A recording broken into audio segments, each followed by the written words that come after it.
So today we're going to change the battery in a 2013 Mazda CX-5 Touring Edition. You'll find it's located here. You're going to have 4 different bolts that either need to be removed or loosened.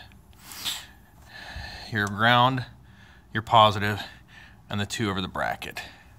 So what I want to do first is I'm going to remove the 2 over the bracket first, the ground, and the positive last. We're going to replace it with a Duralast. Not going to dispute or talk about or discuss the quality of the battery. I know everybody's got their opinions, but this is what the local shops had. Now, these are 10 millimeter all the way around. For these 2 outside, you'll either need a wrench or a deep well socket. So I'm going to go ahead and get these busted loose, and then we'll work on getting the battery out.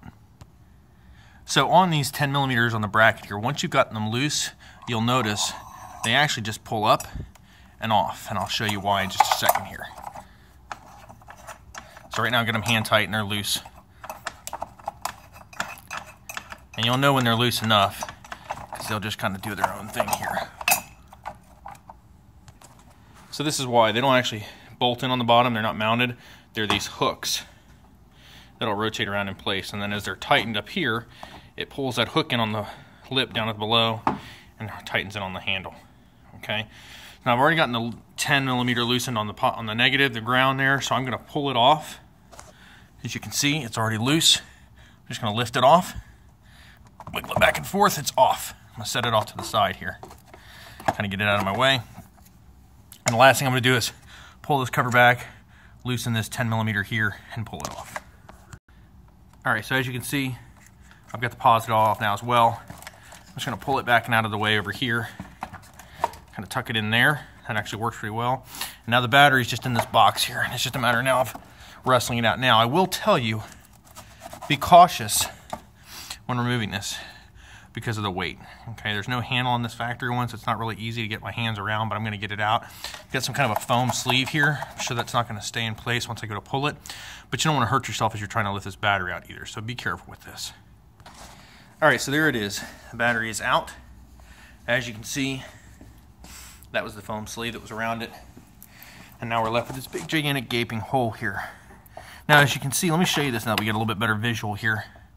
This is where those hooks for that battery bracket go in at. And they actually just go in there, and then they're going to make a turn at a 90 so they can grab the underside of that. So that may be a little tricky to get set back in there, but we'll see once we get it going. Okay. So there's a replacement battery. Now, I might have gone with a different one, but this was what the local shop had, and unfortunately, this battery that my wife had in this vehicle was 6 years old, and wasn't but a month or 2 ago she drained it completely, and it's just gotten bad, so time was kind of the essence with her to get this replaced. Now, I'll go ahead and get this dropped in here. I know people talk about Opto, and there's all those other options. This has got a good amount of cold cranking amps, which works for where we live, and the warranty's a decent one. I think it's a 5-year with 3 years full replacement, 2 years prorated. So you pick your battery. It's up to you.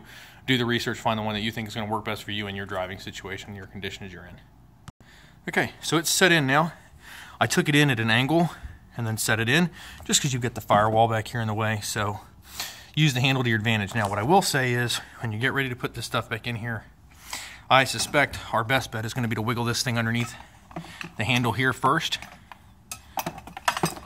Get it in place so the handle doesn't get in the way of that, and then we'll hook everything back up.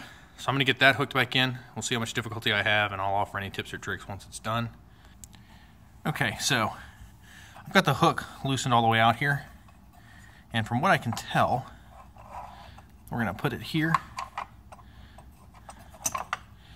It's going to slide up underneath that edge, just like that. So see that it goes in this groove, pull it up underneath that edge, and then you're going to tighten the bolt down. That'll keep it from falling. Then you're going to want to do the same thing on the other side. Make sure this handle's all the way down in between these 2 caps, otherwise it won't reach. I'll put it underneath there. Give myself a little bit more slack, actually, I think I need. Put it back up against that, and it actually just turns right underneath that. Just like that. If you can see it's hooked underneath there. Pull up on that, and then tighten that nut down. Now, if I can do this one-handed, I'm sure you guys can do it too.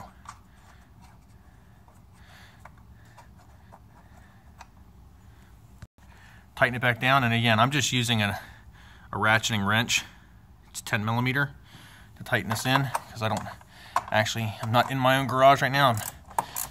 I'm on the road, and I don't have a deep well socket with me, and they don't happen to own one, so not a 10 millimeter. Keep this in my truck because it's a weird situation. You can't change a headlight bulb unless you have a 10 millimeter wrench, so keep one in my truck at all times. So I got that one tightened down. You don't have to make it super tight, just snug it up. It's just meant to keep the battery from bouncing around or moving at all. I'm just going to do the same thing with this other side. All right, so those are on. It's snug, as you can see. Not going anywhere, battery's not coming out. Now, the only thing I didn't put back in, and I don't know that I need to, probably should, is going to be this foam insulator. I don't know how much difference it makes for the battery, but probably ought to put it back on there, so I'm going to do that real quick. I will say, though, having that out of the way makes it a lot easier to see what you're doing with those brackets. So I'm wondering if we can't just slide this on now without having to take those posts off, because it's not really in the way of those. All right, so that's back on there. I think it's more just meant to reduce vibration for the battery, make it last a little bit longer. Put the post back on now and the bracket to hold it down, and then I'll reconnect the positive and negative cables. All right, so we're just wrapping up. I've already reconnected the positive cable. I'm going to go ahead and connect the ground next, and we'll be done. Just make sure all your connections are snug, everything is clean, and back in place. And it's that easy. So again, my wife's battery was 6 years old.